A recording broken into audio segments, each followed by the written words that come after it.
If you own a copper immersion wort chiller, chances are you've had a brew day that you've looked at your chiller and you've thought, I should clean that. Can I clean that? How do I clean that? It's pretty simple. Keep watching and I'll show you how.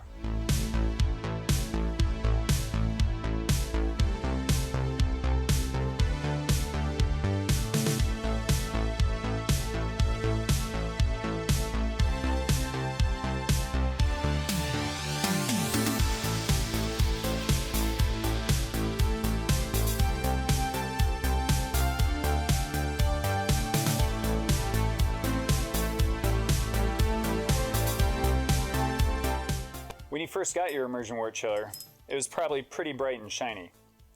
Then after use, it forms this dull brown oxidized layer on it.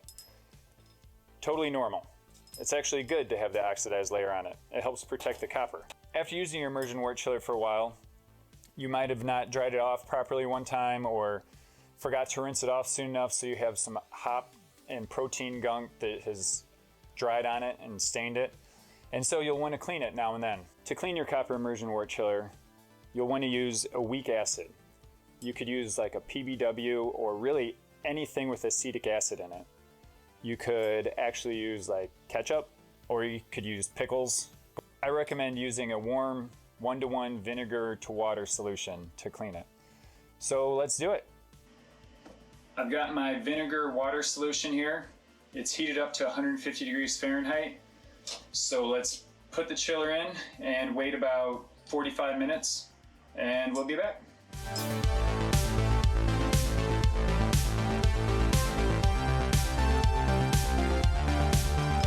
All right, now we'll take it out and rinse it off with some clean water and dry it off.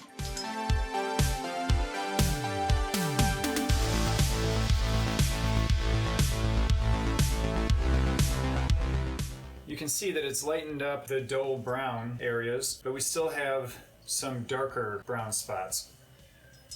So to shine it up and to remove those spots, we'll use a Brillo pad or a fine steel wool and just give it a light scrub over the surfaces that you can get to.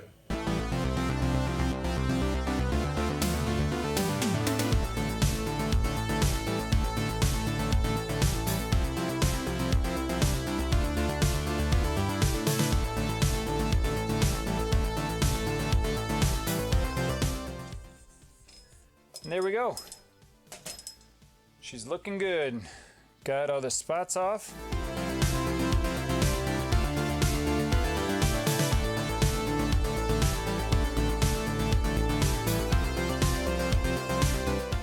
And now it's ready for the next brew day.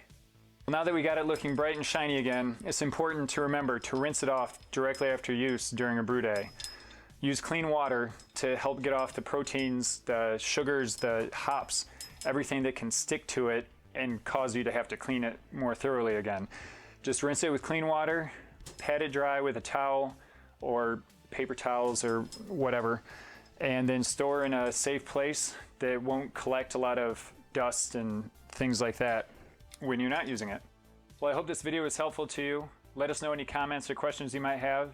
You can email us at jadedbrewing@gmail.com, and we'll see you along the way.